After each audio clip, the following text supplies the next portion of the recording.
Hello everyone, I am medical Lokesh, a third year MBBS student from DDMCH Keonjhar Orissa. और इस video में अपन OJEE के schedule के बारे में बात करेंगे। देखो 9 तारीख को डिस्प्ले वेकेंट के बारे में बता दिया गया है और 10 से जो आपका मतलब यानी आज से आपका रजिस्ट्रेशन के आप कर सकते हो 11 बजे से कल मतलब 10 से 11 तारीख तक आपको रात को 12 बजे तक यानी 11:59 तक आप रजिस्ट्रेशन एंड पेमेंट कर सकते हो सेकेंड राउंड के लिए।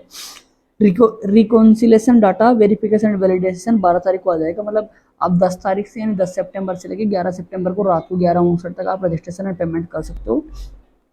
प्रोविजनल मेरिट लिस्ट 13 तारीख को आ जाएगी आपको शाम के 4:30 तक। उसके बाद क्या बोला, invitation for query if any related to revise state merit list 14 तारीख को, मतलब अगर कुछ क्यूरी हुई तो 12 बजे तक आ जाएगी। Publication of final merit list 14 तारीख को फाइनल मेरिट लिस्ट आ जाएगी आपकी 4:30 बजे तक। Choice filling and locking by registered candidates, देखो चॉइस फिलिंग 15 सितंबर से 17 सितंबर तक 4:30 बजे तक रहेगी। यानी 15 तारीख को 4:30 बजे शुरू होगी, 17 तारीख को 4:30 बजे होगी। तो 2 कॉलेज और जुड़ गए हैं, उसके बारे में बताऊंगा, तो उनको भी भरना भूल मत जाना। सेकंड राउंड का प्रोविजनल अलॉटमेंट रिजल्ट 18 तारीख को आएगा। और invitation for query if any, मतलब कोई भी क्यूरी हुई तो 19 सितंबर तक 11:30 बजे तक वो हो जाएगा। उसके बाद publication of second round allotment and downloading of allotment letter 19 तारीख तक आपका मतलब सेकंड राउंड का अलॉटमेंट लेटर आ जाएगा 19 तारीख को शाम को 5 बजे तक। Provisional admission by paying admission fee and reporting OJEE cell Gandamunda with original document and signed bond, मतलब 21 से 25 तक आपको जो ओजेई का ऑफिस है वहां पे रिपोर्ट करना होगा विद ओरिजिनल डॉक्यूमेंट के साथ, बॉन्ड साइन के साथ। विड्रॉ फ्रॉम एडमिशन प्रोसेस, अगर आप एडमिशन प्रोसेस से आप बाहर होना चाहते हो तो 3/10 तक आप बाहर हो सकते हो, मतलब विड्रॉ का इन्होंने टाइम दिया। Third round counselling will be done during 30/9/10/25 to 10/10/25 detail schedule will be publish in due course of time, मतलब थर्ड राउंड का बाद में पब्लिश हो जाएगा। तो ये मैंने आपको बता दिया है कि the candidate who have take admission first second and third round of counselling all India state और not eligible in participate spot counselling as per the direct of honourable supreme court and guideline of MCI who have taken admission in first and third round of council for Indian state or not। तो ये आपका schedule है, इसका एक बार आप photo ले लो। वैसे तो ये ओजेई की साइट पे है, वहाँ पे आपको अवेलेबल है, वहाँ पे मिल जाएगा आपको कि अगर आप वहाँ पे देखोगे। और इस बार देखो 2 कॉलेज और ऐड हुई है, आपके जो फुलबानी हुआ है और उसके अलावा जो तालचर, तो उसको भी फिल करना ना भूले, तो उनको भी भर देना। और ये आपका अगर कुछ चेंज होगा तो बता देंगे। वैसे नोटिस आया था वो मतलब ऑल इंडिया काउंसिलिंग में चेंज होने का, बट अभी तक तो कुछ आया नहीं। अभी तक तो मैं इंस्टेंटली अभी वीडियो बनाने से पहले देखा था, तो अभी तक तो कुछ चेंज आया नहीं। अगर चेंज आएगा तो मैं आपको इन्फॉर्म कर दूंगा। तो ये एक बार इसका फोटो ले लो, स्क्रीनशॉट ले लो, नहीं देख लेना। और उड़ीसा में 14 कॉलेज हो गए, पहले 12 थे, अभी 14 हो गए, तो उन 2 को भी भरना।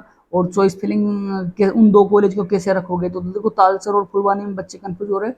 तो बेसिकली जो मतलब कहीं के भी हो, वेस्टर्न उड़ीसा के हो, चाहे ईस्टर्न के हो, चाहे सेंट्रल उड़ीसा के हो या भुवनेश्वर कटक, तो तालचर को पहले देना, क्योंकि तालचर का कनेक्टिविटी अच्छा। और तालचर का कॉलेज इवन क्योंझर से भी पहले बना हुआ, क्योंझर सुंदरगढ़ से भी, बट उसको एमसीसी से में भी कुछ रीजन रहा होगा, उस वजह से अप्रूवल नहीं मिला। तो वहाँ का इंफ्रास्ट्रक्चर पूरा डेवलप है, तो आप तालचर को ऊपर रखना और फुलबानी को नीचे रखना, क्योंकि तालचर का बिल्डिंग अच्छा है और कनेक्टिविटी ट्रेन वाला कनेक्टिविटी भी अच्छा है, क्योंकि तालचर में रेलवे स्टेशन है, भुवनेश्वर उतना दूर नहीं पड़ता, ना ही संबलपुर पड़ता है, तो आपका तालचर मिड पॉइंट में पड़ता है। तो अगर आप चाहे वेस्टर्न उड़ीसा बेल्ट से हो, या आप ईस्टर्न उड़ीसा से हो, या सेंट्रल उड़ीसा से हो, या तो कटक भाद्रक बालेश्वर सोरो हिजली वो लाइन हुई, या उसकी आपके लिए पूरी खुर्दा जो भी हो, आप जहाँ से भी हो, तो आप तालचर को ऊपर रखना। फुलबानी को आप तभी रखना जब इवन आप फुलबानी से हो, तो तभी रखना, इवन नहीं तो तालचर को ही ज़्यादा प्रेफरेंस देना। और मैंने वैसे बताया था कि क्या अपने को प्रेफरेंस लिस्ट रखनी है, फिर भी मैं आपको एक बार रफ आइडिया बता देता हूँ। SCB, MKCG, VIMSAR, Puri, Balasore, PRM Baripada, BBMCH Balangir, उसके अलावा आपका डीडीएमसीएच। आप सुंदरगढ़ एंड कोरापुट में अपने अकॉर्डिंग देख सकते हो, किसी को भी ऊपर नीचे रख सकते हो। देन उसके बाद आपका जेकेएमसीएच को भी आप इन दोनों से भी ऊपर रख सकते हो, यानी जाजपुर का आप डीडीएमसीएच के जस्ट बाद भी रख सकते हो। तो वो आप अपने मतलब पर्सनल मतलब जो आपका खुद की जो चॉइस है उसके अकॉर्डिंग रख सकते हो। जाजपुर, उसके बाद भवानीपटना, देन उसके बाद आपका आ गया आपका तालचर, देन उसके बाद आपका आ गया फुलबानी।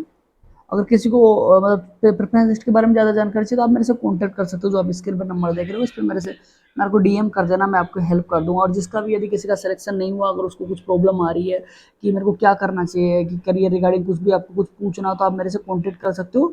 मेरा 250 चार्ज है, वैसे तो 500 चार्ज है ऑल इंडिया के बच्चों के लिए, लेकिन 50% ऑफ है उड़ीसा के बच्चों के लिए, तो 250 चार्ज है। मैं आपको पूरा करियर रिगार्डिंग आपको समझाऊंगा कि आपको क्या करना चाहिए, क्या नहीं करना चाहिए, ये आपके लिए बेस्ट होगा या ये बेस्ट नहीं रहेगा, जो भी है सब चीज़ें मैं आपको एकदम डिटेल में मैं समझाऊंगा। तो आप मेरे से बात कर सकते हो। जिनका सिलेक्शन नहीं हुआ, हताश होने की कोई जरूरत नहीं है, आप मेहनत करो, दोबारा सिलेक्शन हो जाएगा, ऐसी कोई बात नहीं। क्या गलतियां हुई उनको आप नोटिस करो, मतलब आप देखो पेपर में क्या गलतियां, उन्हीं को नोटिस नहीं करोगे तो आपसे कितनी बार भी तैयारी करो, आपका सिलेक्शन नहीं होने वाला।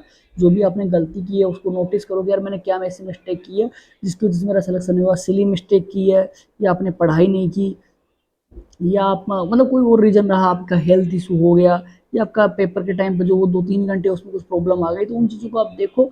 और जिनका सिलेक्शन नहीं हो रहा है वो दोबारा से तैयारी कर दो। अगर किसी को ऑल इंडिया काउंसिल में पार्टिसिपेट करना है एम्स के लिए, एआईक्यू में, या BMS BHMS BDMS BMS BHMS and BDMS, तो आप हमसे, जो आप स्क्रीन पे मैंने नंबर दे दिया उससे थ्रू हम आपसे कॉन्टैक्ट, आप हमसे कॉन्टैक्ट कर सकते हो, आपकी पूरी हेल्प की जाएगी। और भी अगर आपको किसी प्रकार की मदद कर सकते हो, मतलब मदद चाहते हो, तो मेरे से आप 24 घंटे में कभी भी, जो मेरा पहले वाला नंबर है उस पर आप मेरे को कांटेक्ट कर सकते हो। और जो मेरा ये पर्सनल नंबर ये है, तो आप मेरे से कभी भी मेरे को व्हाट्सअप कर सकते हो इस पर। और कॉलिंग नंबर मेरा ये है, ये मेरा कॉलिंग नंबर है, इस पर आप मेरे को कॉल कर सकते हो, इस पर व्हाट्सअप कर सकते हो, कॉलिंग नंबर है। अगर आपको किसी को क्या बोलते हैं करियर रिगार्डिंग चाहिए, तो आपको जो मेरा ये फ़ोन पे नंबर है, इस पर आप 250 का पेमेंट करना, उसके बाद आप मेरे को इस पर व्हाट्सएप पे आपका स्क्रीनशॉट भेजना, देन उसके बाद जो मेरा ये वाला नंबर है, इस पर आप मेरे को 80 187 30 526, इस पर आप मेरे को कॉल करना, तभी मैं आपका कॉल उठाऊंगा, नहीं अदरवाइज मैं कॉल नहीं उठाऊंगा, क्योंकि मेरे को क्लास का टाइमिंग और बहुत सारी चीज़ें होती हैं, उनको मैनेज करना होता है।